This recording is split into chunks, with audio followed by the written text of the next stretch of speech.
你知道马叔在韩国有多受欢迎吗？作为一个有前科的黑道大哥，方圆百里但凡有案件发生，警方第一个就要把他抓回去过审。无奈的马叔只能忍气吞声，谁让他长了一副恶人相呢？尽管马叔每次都能自证清白，可这一次他似乎遇到了大麻烦，因为在他的手机里竟然有跟失踪的保安和香包店老板2个人的通话记录。虽然不明情况的马叔极力辩解，但新的罪证很快又来了。警方在后山发现了保安的尸体，在藏尸的行李箱中找到一个铁铲，看着眼前似曾相识的铲子，马叔这才意识到自己被人陷害了。原来这一切都是男人事先设计好的阴谋。他先是在停车场偷偷记下马叔的电话号码，然后用香包店老板的电话拨过去，没等接通便立即挂断，这样马叔看到未接来电后自然会回拨，成功造成双方通话的假象。随后男人连夜绑架了香包店老板，再用死去保安的电话把马叔约到停车场，见面后故意用铁棍挑衅对方。他深知马叔不是一个能憋住火的人，果然遭到马叔一顿暴打。见马叔用手拿起铁棍，男人立刻抱住大腿求饶，因为此刻他的目标已经达成。回去后男人把棍子装回铁铲上，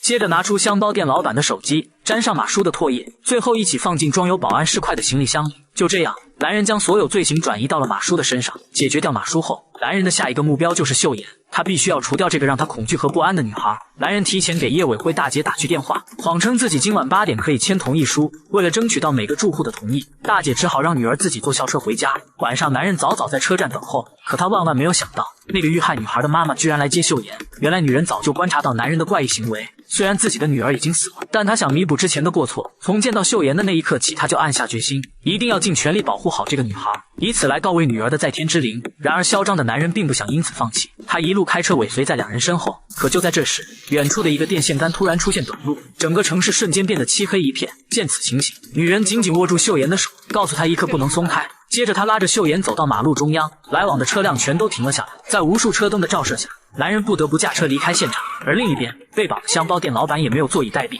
他听到行李箱里传来手机铃声，于是使出了看家本领，用舌头开锁，成功打开了行李箱。随后他拼命撞碎椅子，最终解脱了手上的束缚。可他刚拿起男人的手机，没想到手机的电量就耗尽了。好在他阴差阳错正好拨通了披萨店的电话，外卖小哥看到这个来电号码立刻就警觉起来，骑着车子迅速赶往男人家小区。半路上他遇到了保安队长，原来队长也察觉到男人要对秀妍下手，他一直把秀妍当作女儿一样看待。得知秀妍今天还没有回家，队长立刻就慌了。他终于鼓起勇气，就算自己要受牢狱之灾，他也要拼了老命把秀妍救出来。与此同时，失手的男人刚回到家，躲在门口的香包店老板对他偷袭，可老板根本不是男人的对手，被男人一刀刺中倒在了地上。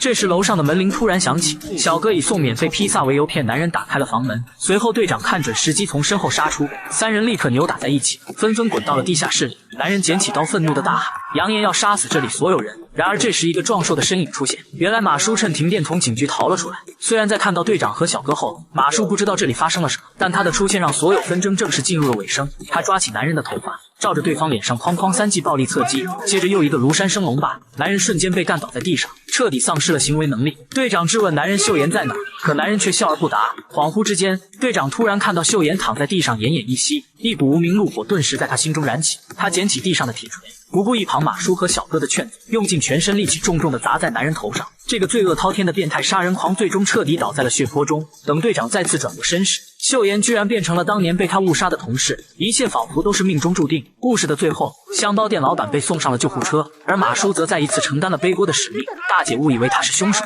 对着他一顿暴打，哭着喊着让马叔把他的女儿还回来。直到女人带着秀妍出现，一切才得以真相大白。随后警察匆匆赶到现场，马叔回头望向身后，此时队长远远地站在台阶上，看到秀妍安然无恙，悬在他心底的石头终于落了下来。已经逃亡了15年的他，第一次感到久违的解脱。然而由于再次出手杀人，队长不得不踏上新的逃亡之路。几天后，小区重新回归了往日的平静，遇害女孩的妈妈从悲伤中走了出来。香包店老板出院后不禁感到疑惑，他始终不明白，如此残暴的凶手为什么当时没有杀他，反而整天坐在屋子里瑟瑟发抖。原来男人和队长一样，所有犯下过滔天罪孽的人，即便逃过了法律的制裁，但心中的梦魇永远也挥之不去。俗话说善恶到头终有报，不是不报是马叔未到。我是力哥，我们下期再见。